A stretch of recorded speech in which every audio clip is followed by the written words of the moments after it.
Assalamualaikum warahmatullahi wabarakatuh.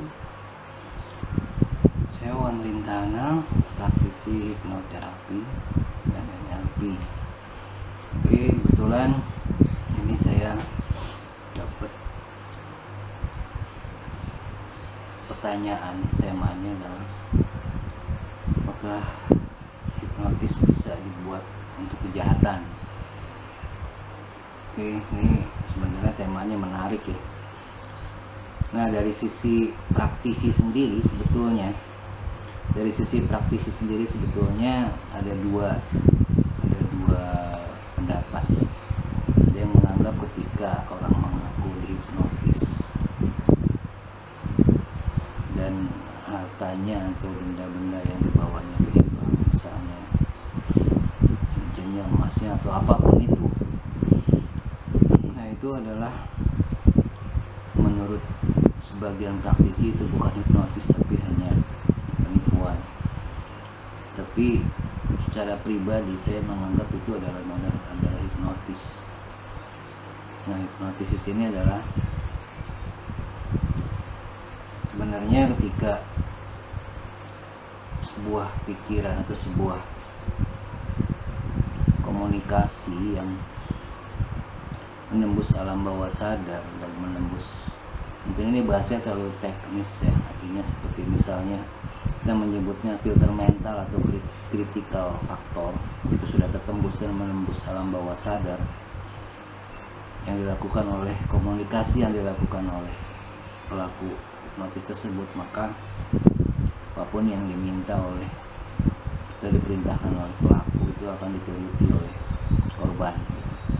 Jadi pendapat saya adalah bahwa hipnotis ini bisa dipakai kejahatan, karena memang semua keilmuan pun itu bisa dipakai kejahatan. Misalnya, mohon maaf kalau misalnya menyinggung profesi yang lain seperti misalnya dokter kalau dipakai untuk kebaikan, menolong orang dan lain sebagainya. Tapi kalau misalnya untuk kejahatan, misalnya menggugurkan kandungan atau apapun itu secara ilegal, bisa juga dipakai untuk sesuatu yang ilegal atau kejahatan. Nah, sebetulnya ini tergantung orang atau oknumnya yang melakukan itu. Nah, kemudian ada pertanyaan lagi, apakah hipnotis itu harus bertatap muka? Sebetulnya konsep hipnotis adalah terjadinya komunikasi antara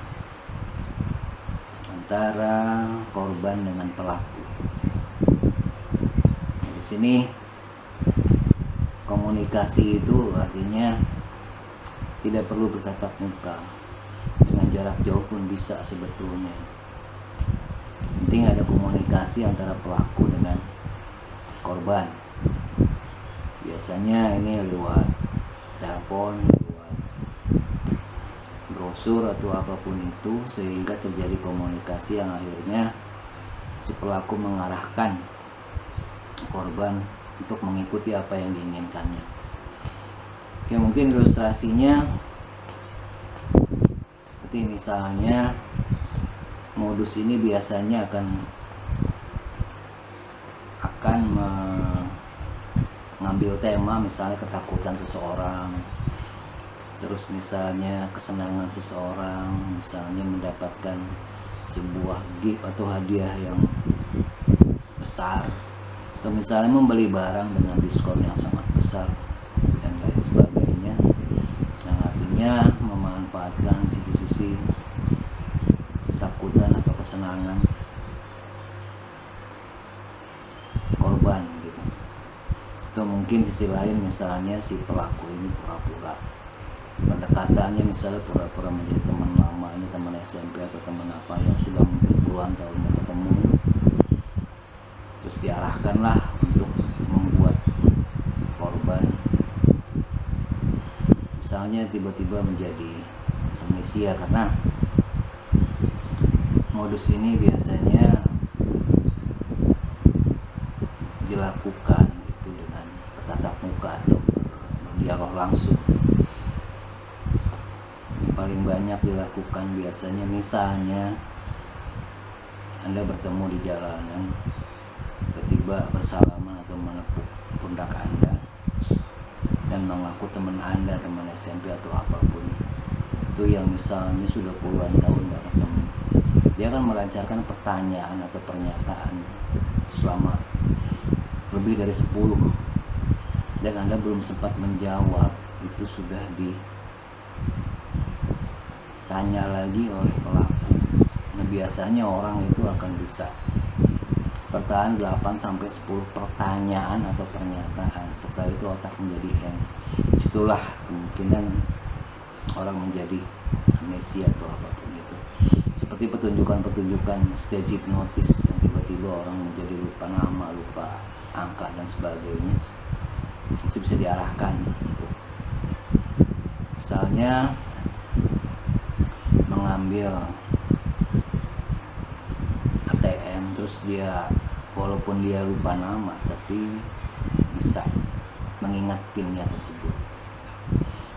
Itulah mungkin teknik-tekniknya yang saya jelaskan sepintas gitu ya.